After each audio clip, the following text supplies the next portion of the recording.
Ask it. Ask it. Ask it. Ask it. Ask it. Welcome to the Ask It podcast. The Ask It podcast encourages talking about talking, facilitates your own inner wisdom, and rather than providing answers, considers good questions. Today we welcome Janine De Peyer, who is a psychoanalyst in private practice based in New York. Today we ask the question, in what ways can intuition and uncanny experiences enhance the therapeutic relationship? Okay, so hi Janine. Hello. Could you just introduce yourself and just say a bit about what you do? Sure, yes. I am a British-born but New York abiding psychoanalyst. I've been living in Manhattan in New York for over 30 years, traveled quite a bit before I landed here, but I'm from the London area originally. So I'm in private practice here in Manhattan.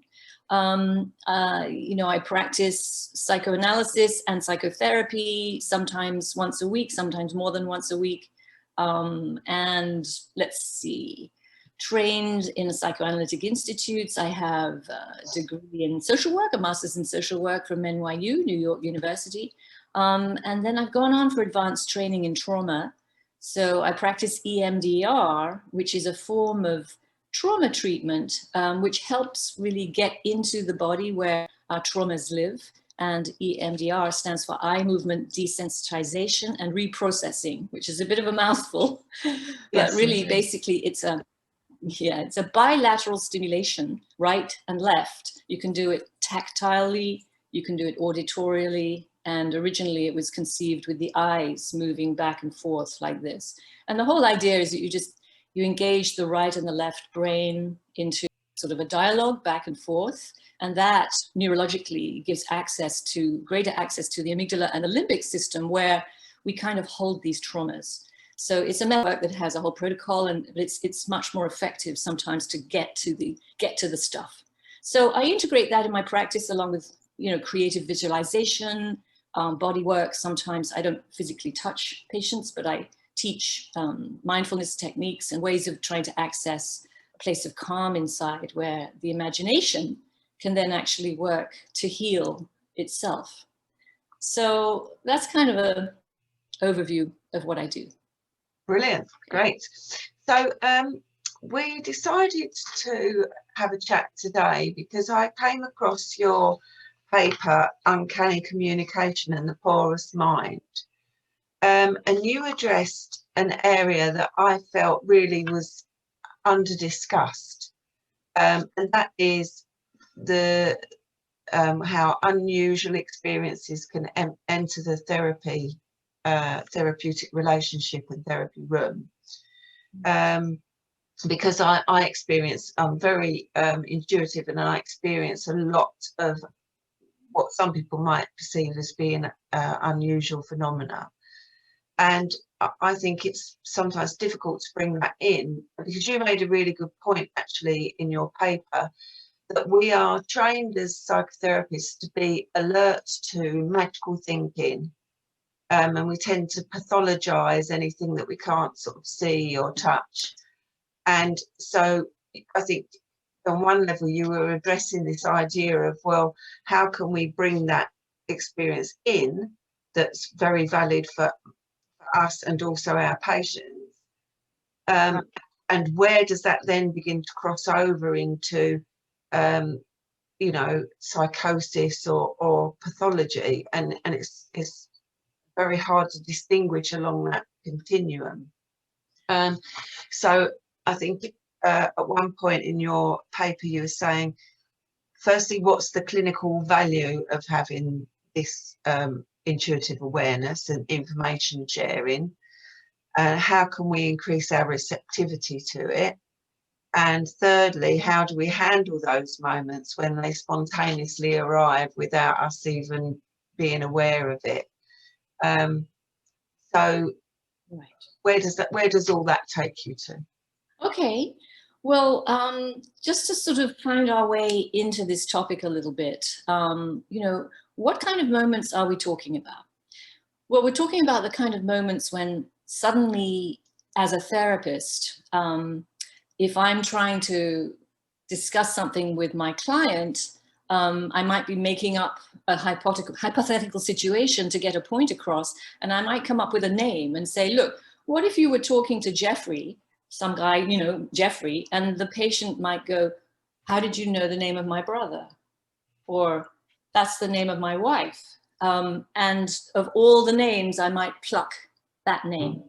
Another kind of example, actually an example for therapists that is quite common and is now being begun to be written about, is that, you know, as therapists, we all have supervision. So we discuss our cases with other colleagues, or sometimes a formal supervision. We pay for supervisors because we need to keep a check on ourselves in this work. It's very important to figure out how much is me and how much is actually what this client needs, and sort of regulate our own involvement. So in supervision, sometimes you can bring a case to a supervisor and say, look, I'm really stuck.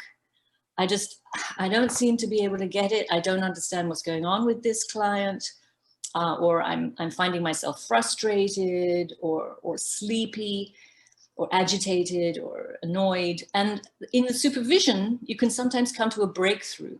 Something the supervisor helps you see really about the client or about yourself that's been in the way. And it's a sort of an aha moment. Oh, that's why I've been having trouble with this case. And the very next session, when the client walks in, they've reached the identical conclusion. Yes, and doesn't the same thing. Doesn't that happen? I'd even written that in my notes to say that to you. Okay. It's so magical almost, isn't it? Right. How that happens. It is magical. And so is it magical? You know, what is it? How is it that that's actually happening?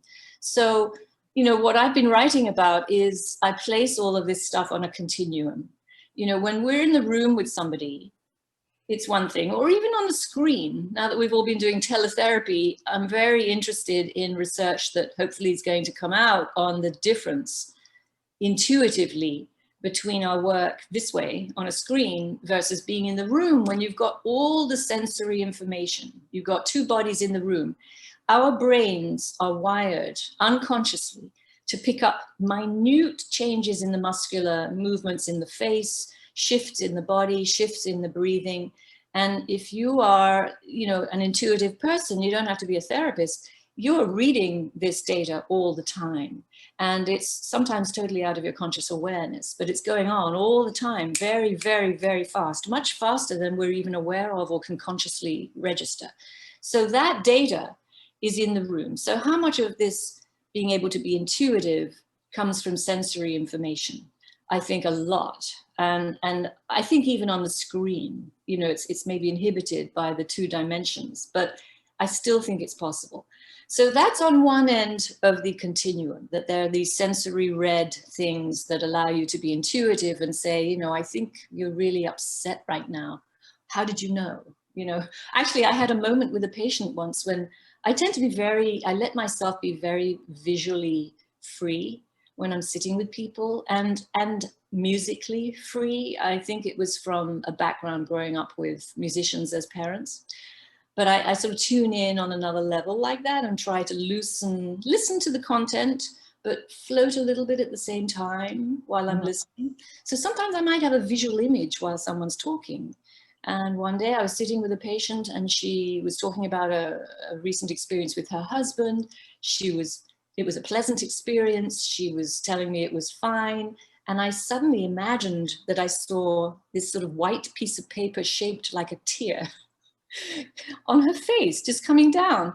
And she and I have worked a lot together. She's very open to imagery. And I said, you know, I'm just sort of noticing what looks like a sort of a tear.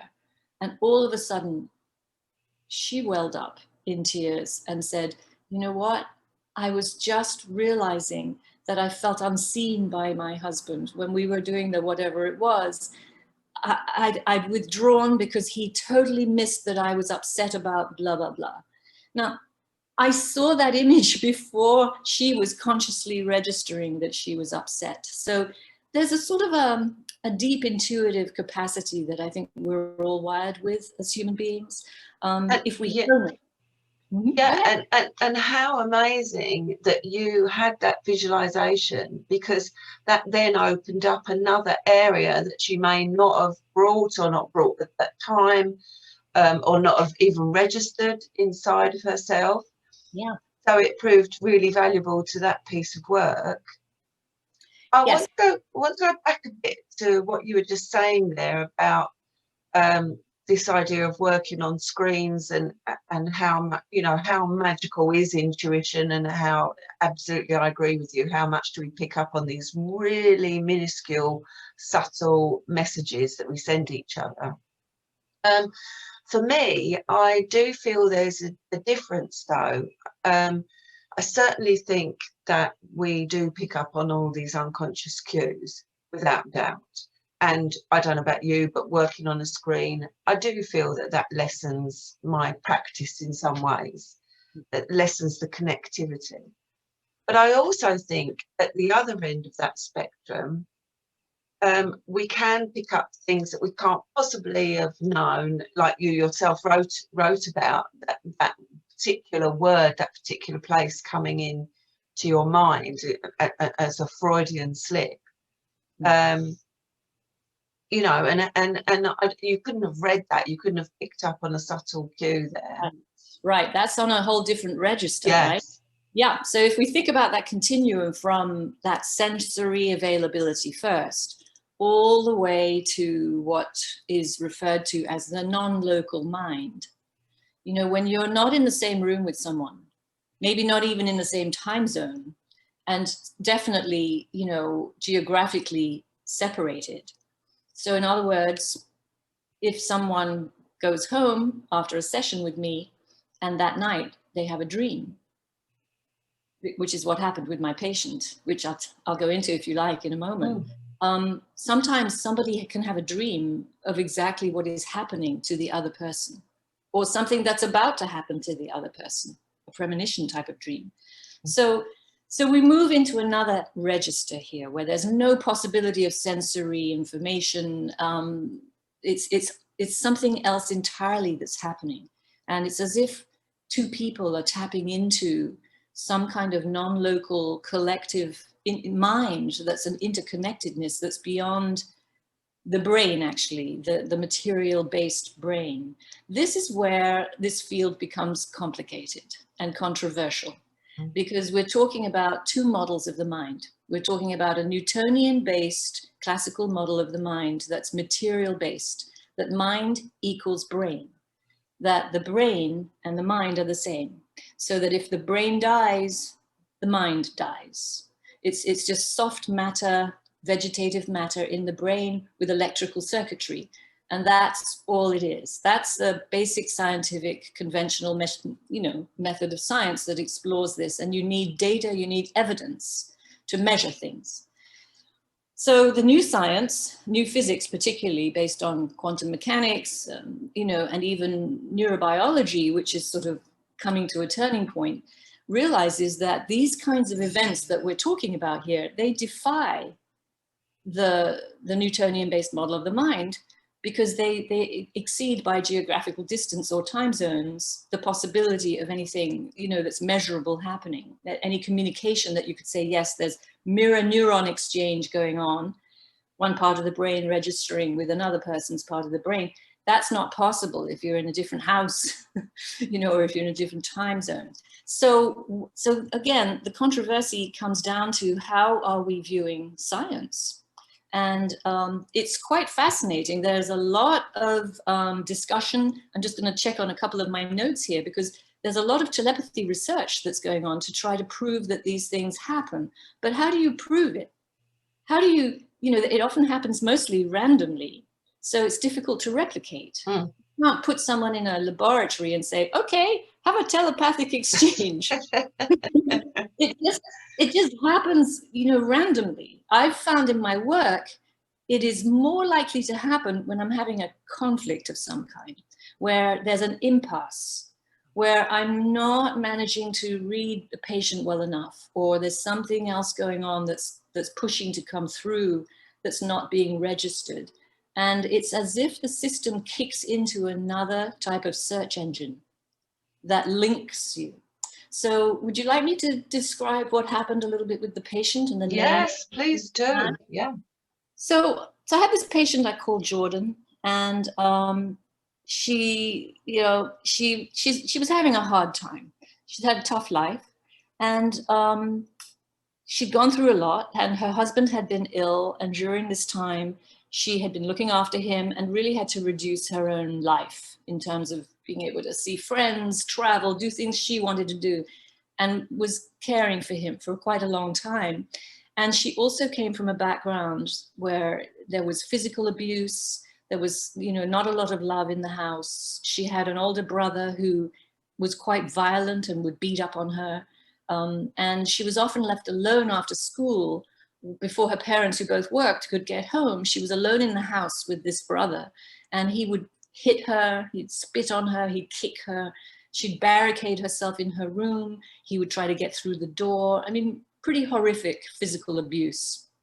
So needless to say, this whole background created difficulties interpersonally for her in her life. So stormy relationships, difficulty managing her own anger. Sometimes she'd storm out of sessions with me in a rage. We'd have to repair. She'd threaten suicide. I'd take it seriously, but try to kind of bring her back.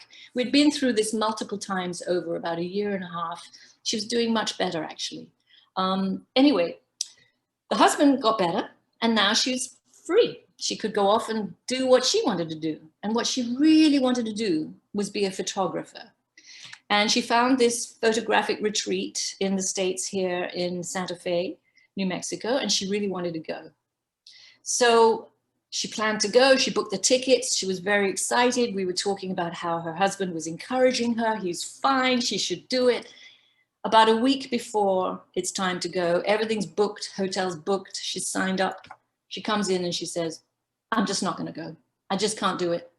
And I'm like, oh my God, we've worked so hard towards this. Now you're just going to pull the plug. So I was like, what do you mean you can't go? You've really, really wanted this, Jordan. Yeah, but I just can't go. It's too far away.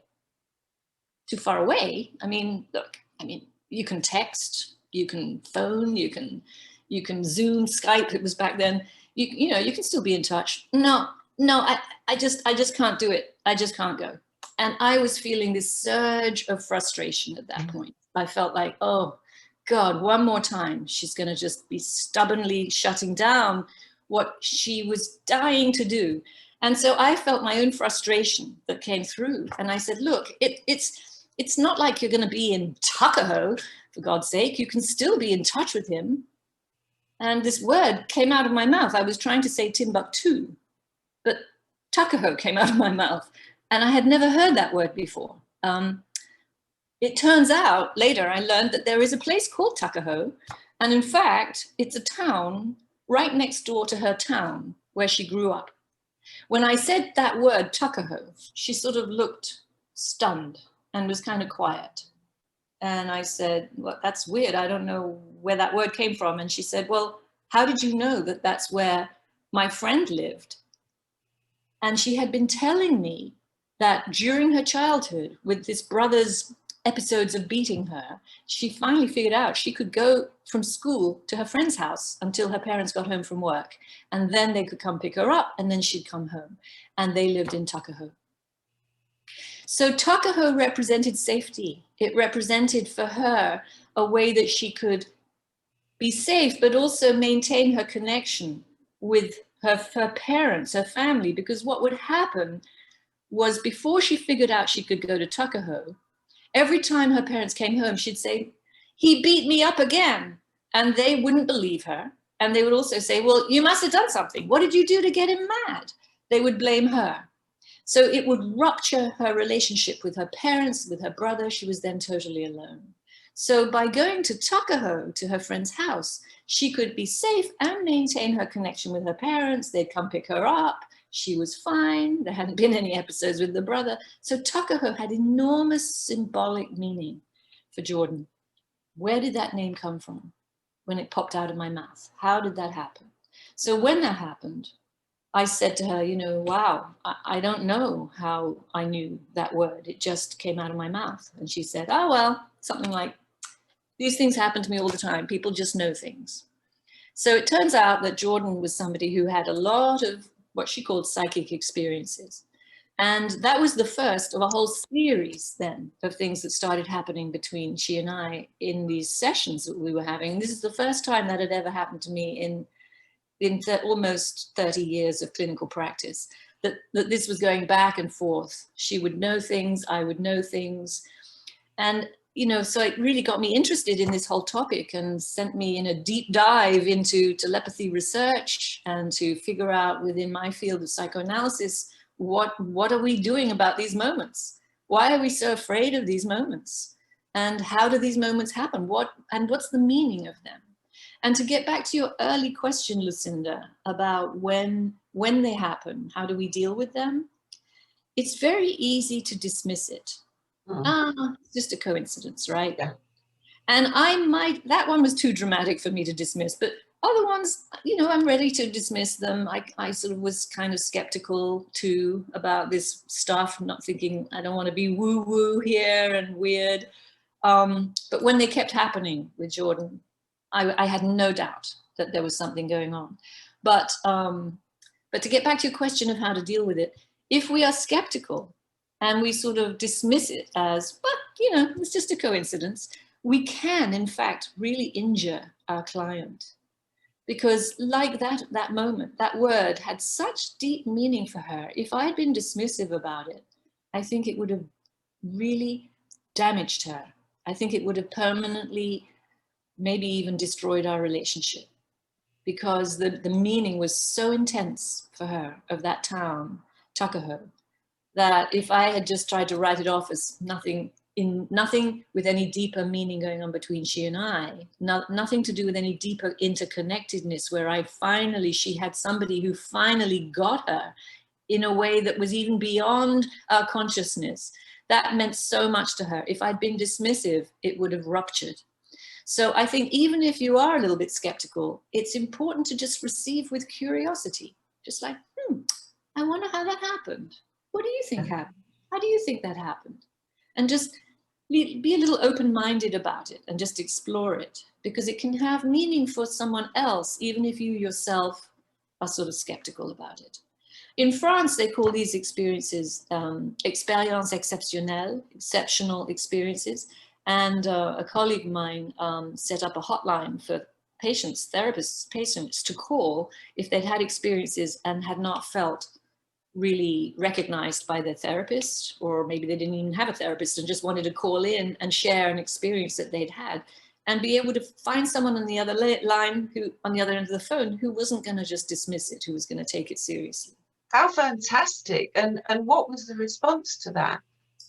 Well, I think favorable. Actually, there's Renaud Evrard is the man's name, who was one of the people starting this, and he's written quite a bit on this topic. And there's going to be a conference in England, actually, May 21st, I think, 2022. I hope to be coming over.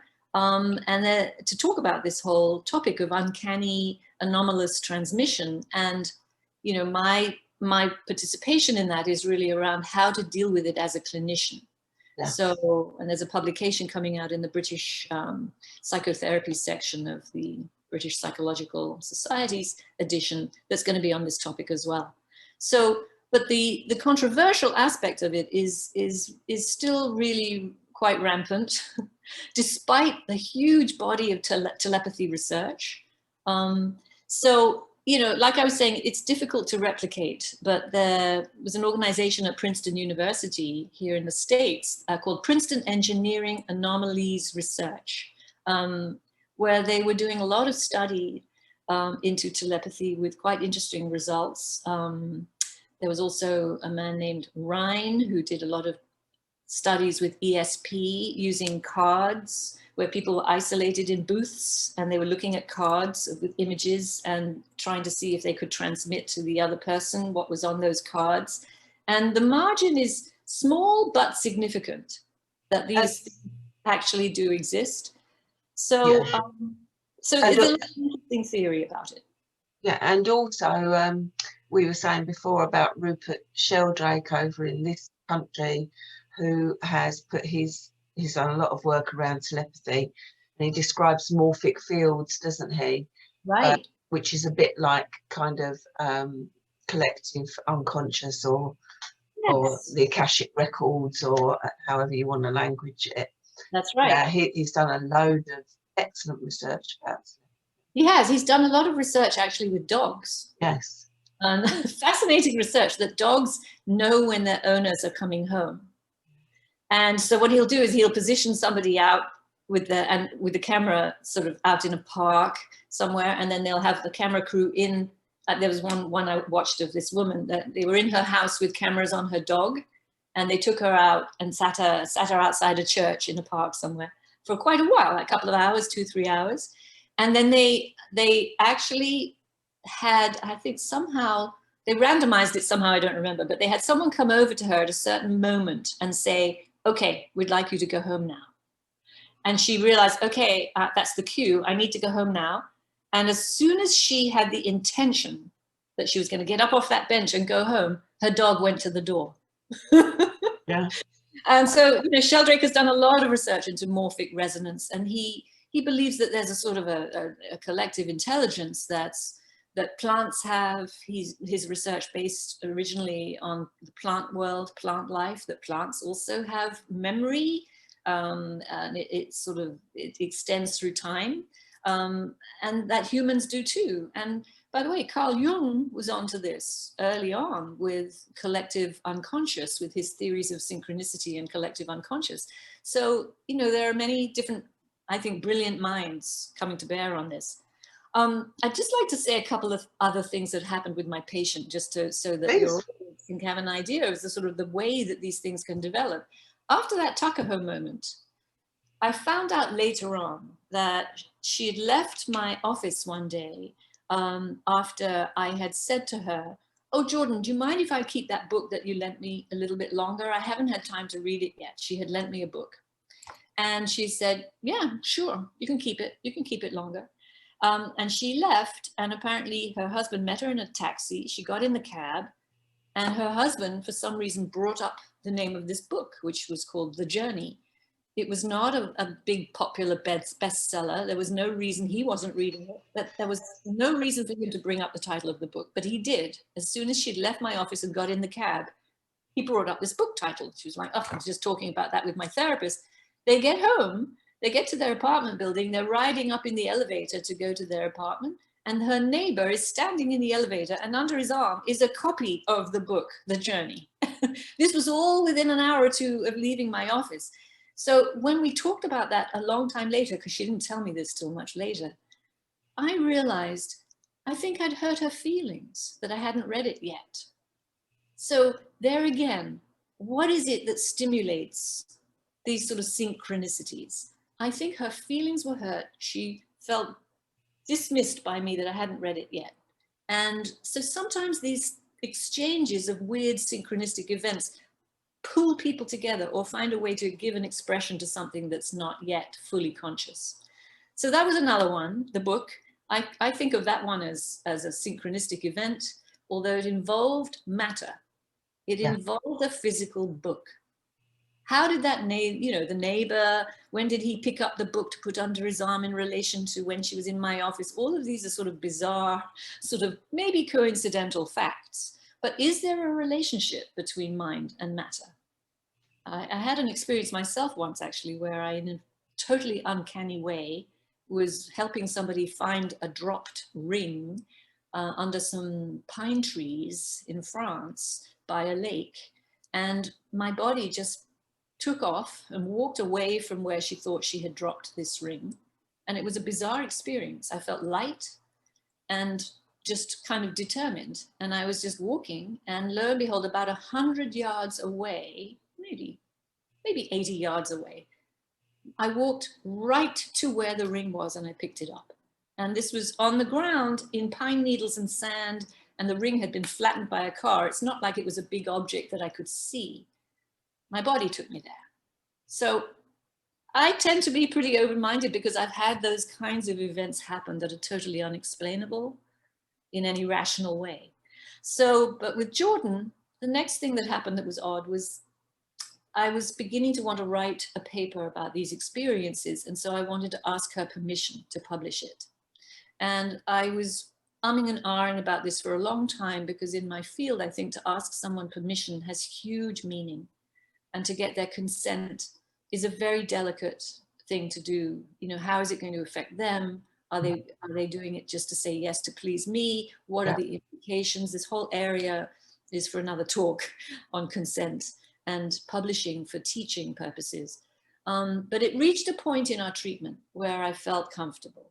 So, and I had discussed this ad nauseum with colleagues, in a writing group, with colleagues, privately with colleagues, and I reached the point finally I was ready to ask her, and I was scheduling myself to do it the very next session to ask her if we could discuss something.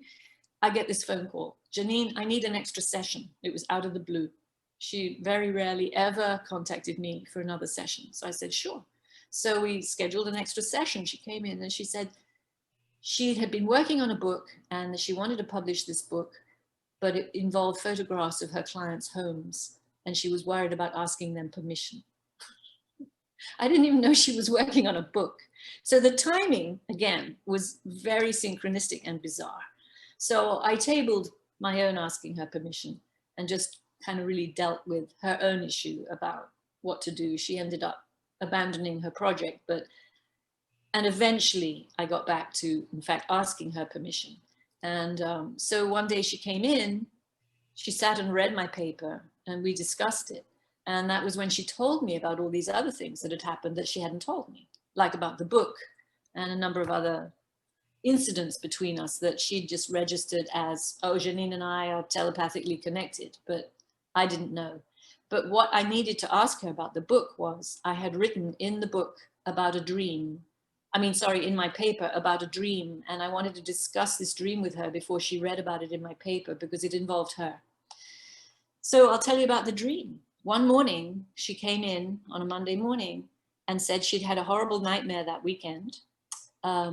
She'd woken up in the middle of the night and to a sound of groaning coming from the bathroom.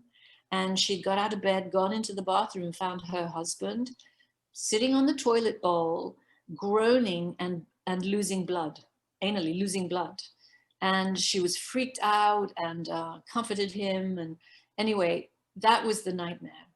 In the morning, she woke up and he was right next to her. And she said, oh my God, this happened. I don't know if this was real or if it was a dream. Told him the dream. And he said, don't worry. It was just a nightmare. It was just a bad dream. I'm fine. I'm well now. Remember, I'm better. I'm all better from my illness. You're just freaked out. And he comforted her, and that was it. So she then came into the session with me and told me the dream. She said, oh, I'd had this horrible nightmare and my husband comforted me. As she was telling me the dream, shivers went down my spine. I began to feel I couldn't breathe. I was sitting, having a very weird floating sensation of just wanting to escape the room, because what she was describing had happened to me that weekend with my own husband, exactly as she described it. Every detail was what had happened to me. My husband, thankfully, is okay now. He's had treatment, he's fine. But this was a very frightening night. Mm. How on earth did she know? The detail was precise. It wasn't like, oh, a similar kind. No, the details were exact. The way she woke up, the sounds, anyway.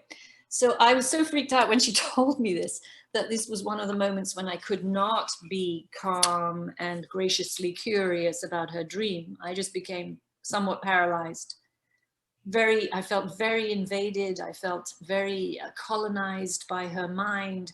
Like there was no boundary between us. Like, was this going to mean she was in my house? You know, I mean, I began to sort of wig out, had to regulate myself, calm myself. And then after the session, just sort of try to sort out and understand, look, I can still have my own boundaries. But I hadn't told her about the exactness of her dream until she finally was going to read the paper. So she read the paper after I told her the dream. We talked about it. She read the paper. And, you know, she ended up giving me permission, which is how I published the paper eventually. And we talked at length about this and the dream itself, and she was worried for me, you know. And then she also admitted that she was worried that she'd had the dream about me because she didn't want to be in my house. She didn't want to be in my mind. She herself wanted boundaries, even though she feels very, you know, telepathic and has lots of psychic experiences, she says, with friends and whatnot. She didn't want that with her therapist. You know, she wanted me to have a contained sense of boundary. So both of us were having to deal with this strange sort of blending of boundaries and a sense of boundless. We couldn't control what we were going to know about each other. So we had to just sort of get through this together. And in the end, it was such a beautiful experience for me. I hope for her. She did end up going to that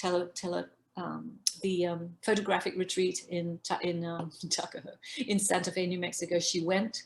She got beautiful photographs. And in terms of our work together, which ended many years ago now, she described that the telepathic connection between us felt very rich to her because she'd never felt understood. Her parents hadn't really understood her. It had been difficult for her to have a meeting of minds, in fact, in her life. And she loved the fact she didn't have to work for that with me. It just automatically was kicking in, sort of, you know, unbidden by either of us. There were plenty of ways she felt missed by me in our actual sessions, that I didn't understand her, I didn't get her, I said something that annoyed her. You know, we had to go through lots of conflict in the work together. But this other level she felt was seamless. And for her, that was a very magical, beautiful, not magical, a beautiful connection that we had. So in that case, it worked out. But it can sometimes not be so easy, because these things can be quite alarming when they happen. Yeah, and I want to go back to a point you made there, actually, because as I said, those kind of experiences I have quite frequently, and I'm kind of used to picking up information in other ways, whether we call that magical or we're cold reading somebody, or however you want to understand that process. But one point you made is that it can work both ways, and that's what you're talking about with Jordan.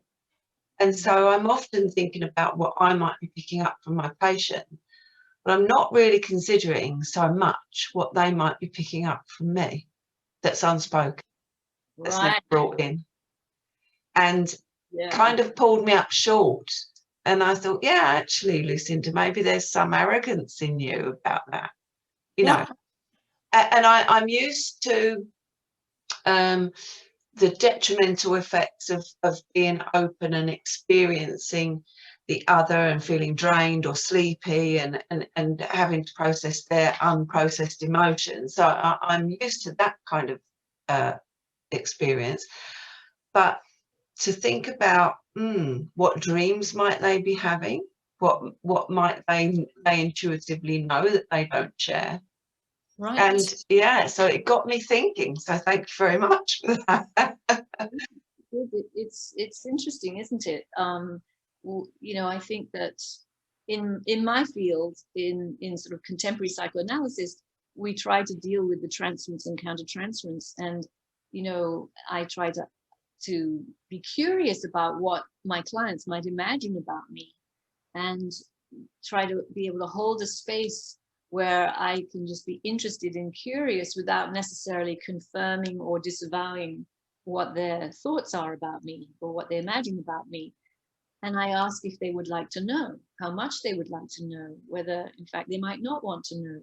And it varies enormously developmentally, depending on if it's somebody, for example, who's always had an intrusive parent, where it's always about the parent. It ends up being they're upset, and then the parent is all upset that they're upset, and then they have to end up taking care of their parent. Yeah. They are likely to not want to know much about me, because the last thing they want is to replicate that in their therapy with a therapist, that they might, if they knew something about me, then they might feel they have to then take care of their therapist. So really delving into their developmental history is important to get a sense of what is the meaning. They may still have thoughts and feelings about me, but my going into an elaborate sort of curiosity about it might feel intrusive and like a traumatic repetition for someone like that, of one more time having their own internal world taken over and co-opted by a maternal figure or a parental figure. So I might remain very much more as a blank screen, you know, traditional classical blank screen model with someone like that, until gradually they may be actually more able, after they've had long enough to not feel intruded upon, to then recognize that there might be two subjectivities in the room, me and them, not just one. And then gradually I could start maybe to inquire what they might wonder about me, whether they do have any curiosity or not. But that can take a long time.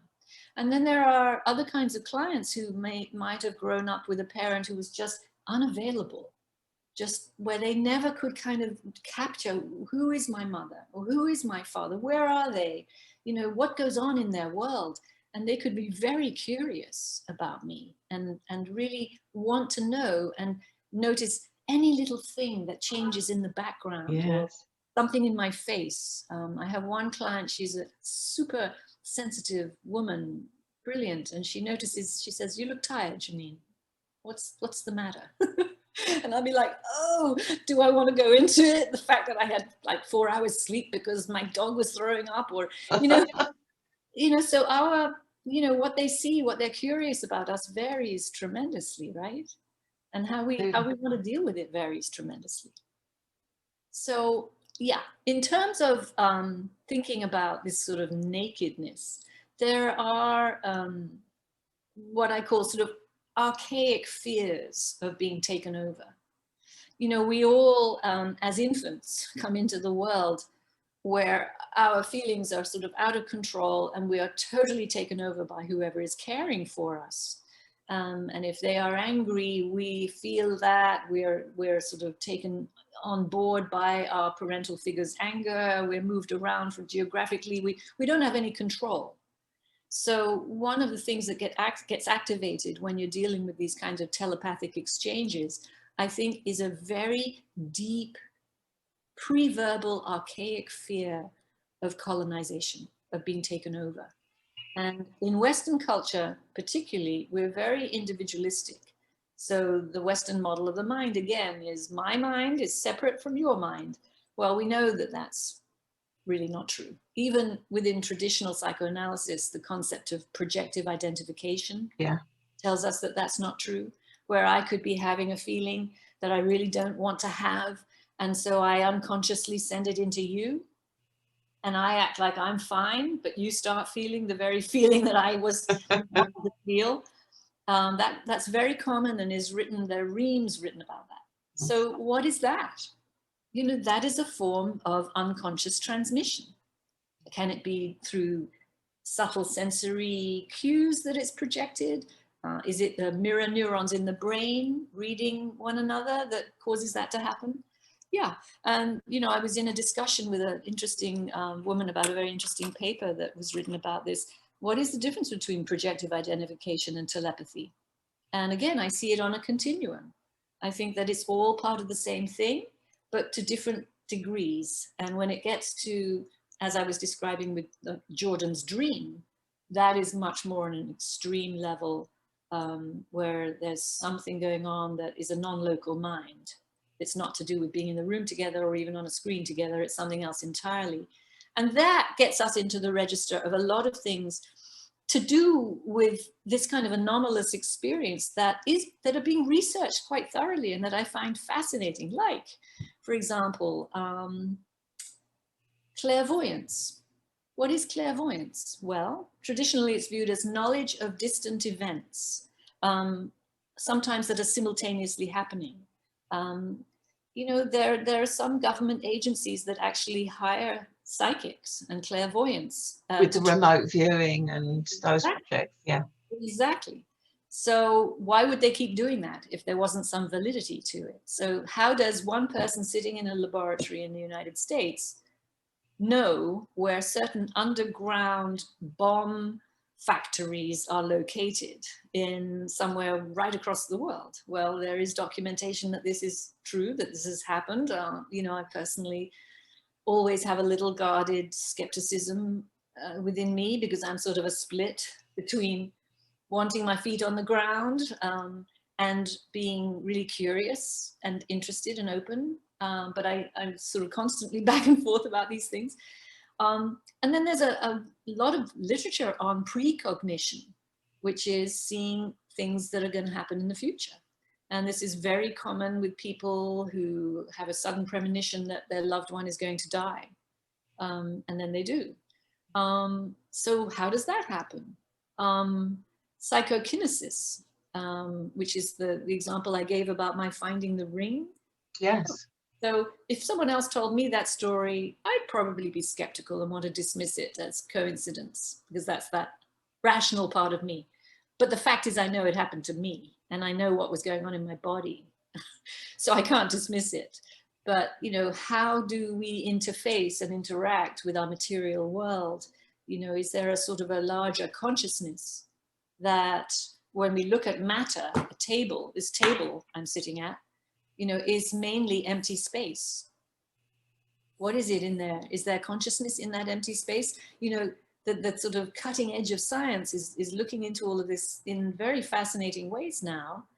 People like Rupert Sheldrake, I think, are, you know, on the cusp, on the sort of leading edge of some of these types of research, but he experienced enormous skepticism and dismissal, and he had certain things removed from the internet about him. And, you know, I mean, there's now finally, I think science is beginning to come around, but it's taking a long time. And Dean Radin over in your country is doing an awful lot of work on the leading edge there.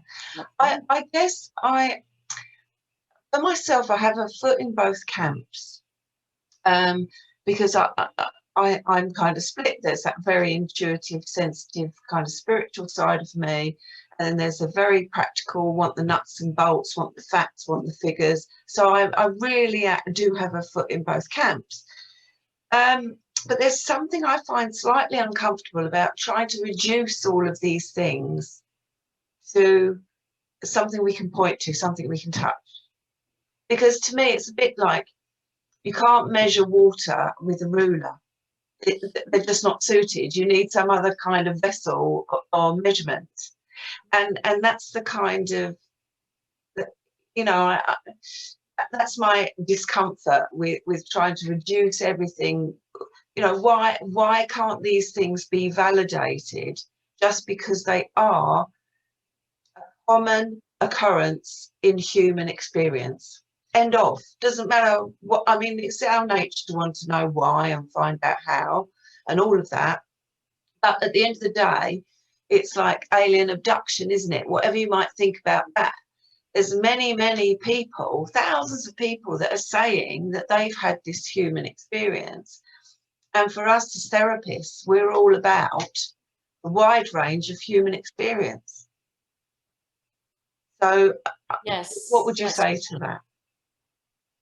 I think that each of us has to take a good look at ourselves and ask, okay, where am I on my own continuum between skeptical to a total believer, and why? So one's own family background plays a role in that.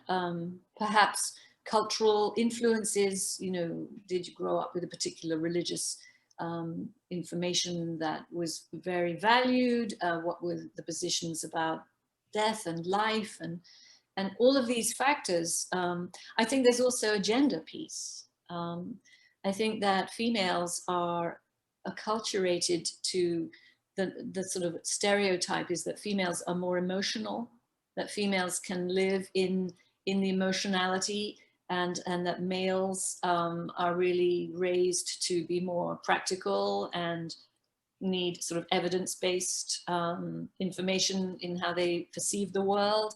There are a lot of gender sort of stereotypical influences that I think will all be correlates into our own position within this. And my position shifts daily, maybe even moment to moment. You know, I might land in one of those real skeptical moments, even about myself, by the way, Lucinda. Like while you were talking, I was just thinking, well, you know, when I came up with the Tuckahoe name that popped out of my mouth, could it have been a coincidence? And a colleague once said to me, well, maybe Jordan mentioned the name to you once before in treatment and you just both forgot that she'd mentioned it. And yeah, you know, all of that's plausible. And if Tuckahoe had been the only incident I'd had with that patient, I think I probably would have tried to rationalize it away. But the fact that things kept happening with her and then eventually culminating in that dream, there was just no way I could rationalize that away. That just was too dramatic and precise. But yes, we definitely have to sort of examine where we are and why. And when I get skeptical, it's because I'm afraid.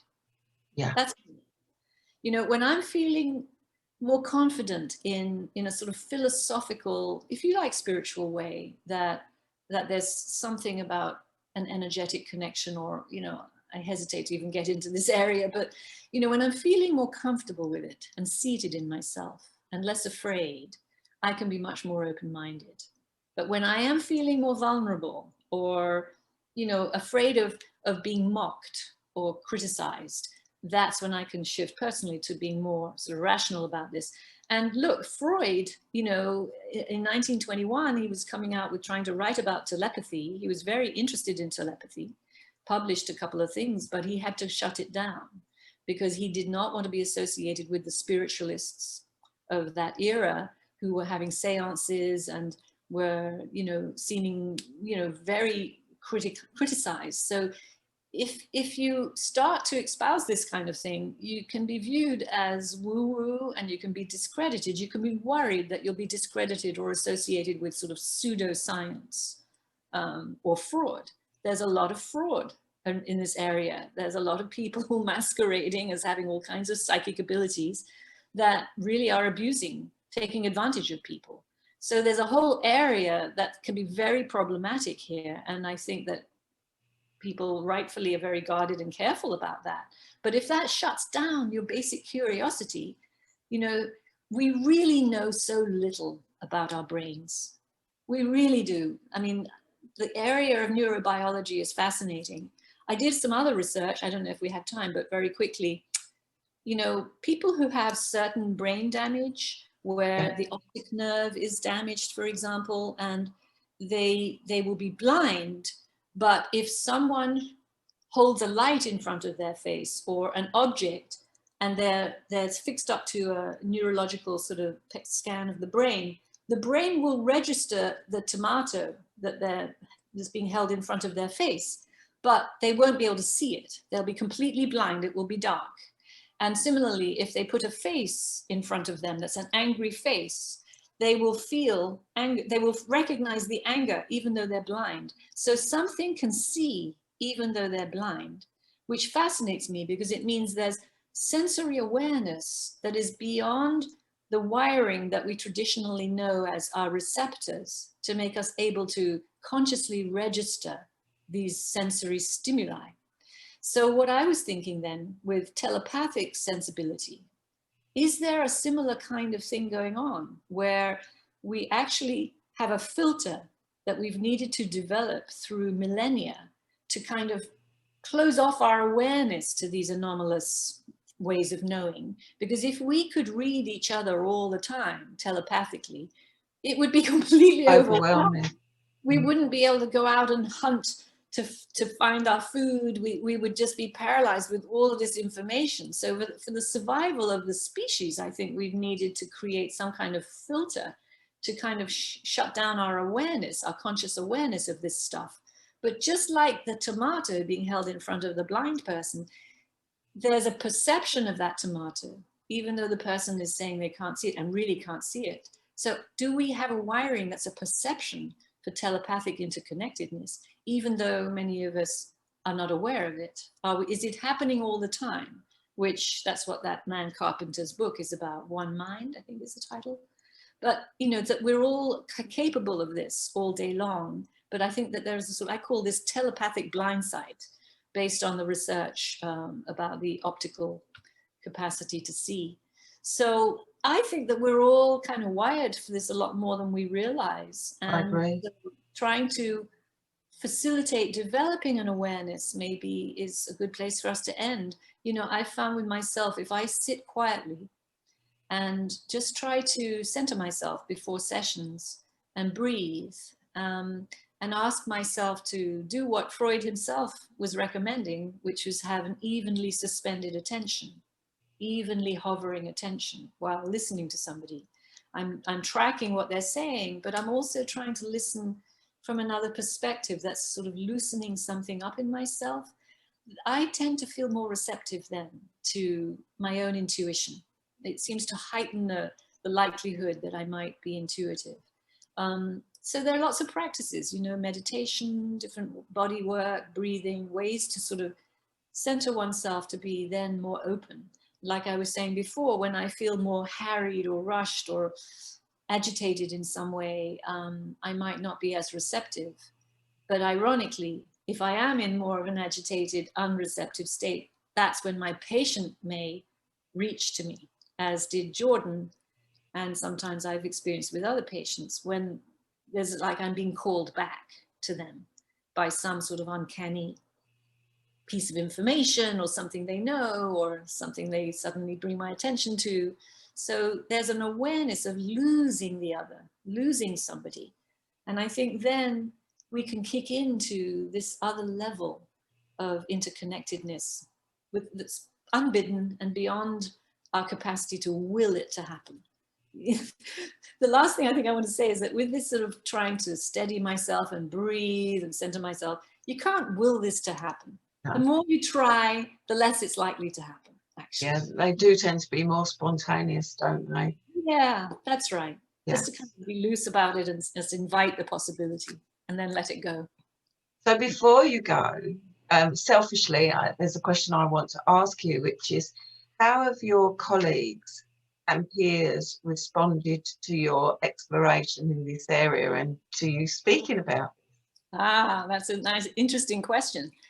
Well, at first I had a lot of difficulty with this. When was I starting to write this paper? I forget how many years ago. I think it finally, anyway, I tried to publish it, the first paper called, the one that you read actually. It took 5 years. You know, I'm an editor on a board of a very prestigious journal, Psychoanalytic Dialogues. It's an international journal. And I did publish it with them eventually, but I had to go through quite a rigorous editorial process. It ended up taking 5 years of really a lot of research and backing it with academic, you know, substance. So, but since then, especially recently, you know, your call to me is an example. I have been receiving multiple invitations to speak, to write further articles. I think there's a growing interest in this area. And, you know, I'm optimistic that people are getting more curious and open-minded about this. So I've just been sort of plodding along in my own way. I have not had another case as dramatic as the one with Jordan, but I do have moments where I know things or patients bring things to me or things happen. But in my field, I think there's still a lot of skepticism about this, and a lot of pathologizing, you know, where if a patient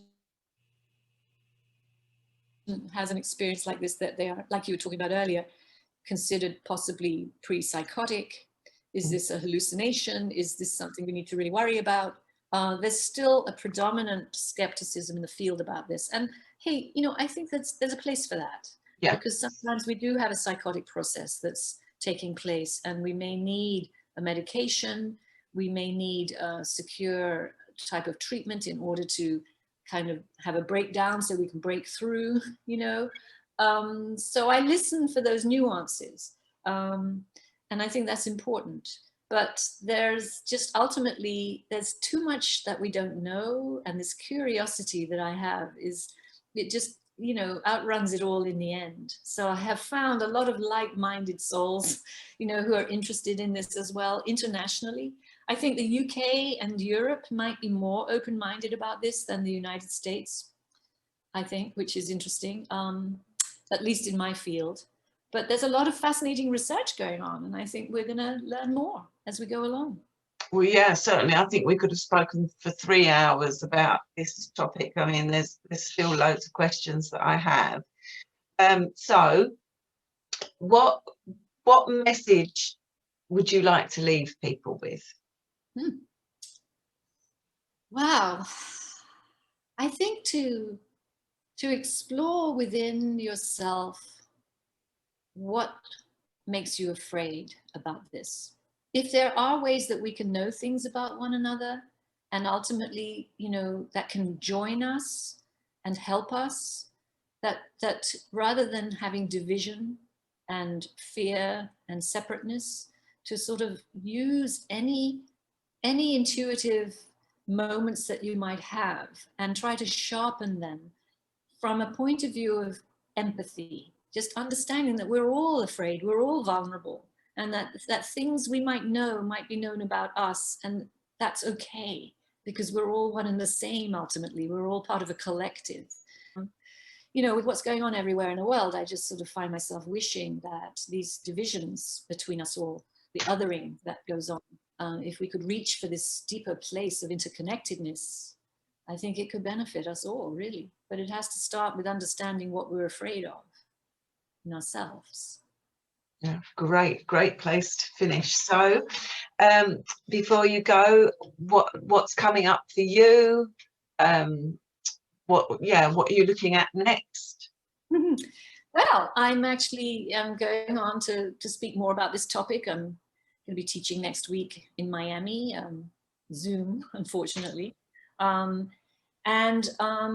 I have a paper coming out about intuition, a discussion about some scientists' views on intuition, how it operates. And I'll be coming over to the UK next year to participate in that conference. But other than that, I'm interested in lots of other fields as well. I'm actually just doing final edits on a paper now about what goes on in the treatment room when there might be sexual or erotic feelings in therapy. You know, how to be steady with that, how to recognize that that's going to happen. It's part of the work, but what to do with it, how to be with it. So that's sort of captured my interest lately. So, you know, I'm going on being curious in all sorts of different areas.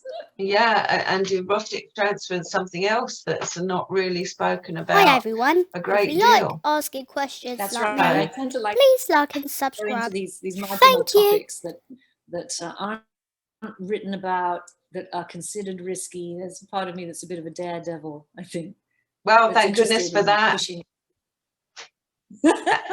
and hopefully when you've done that paper and it's out there, you can come on and speak to us about that. That would be great. I'd love to. Yes. Oh, It's super. been really cool. Yeah. Thank you so much.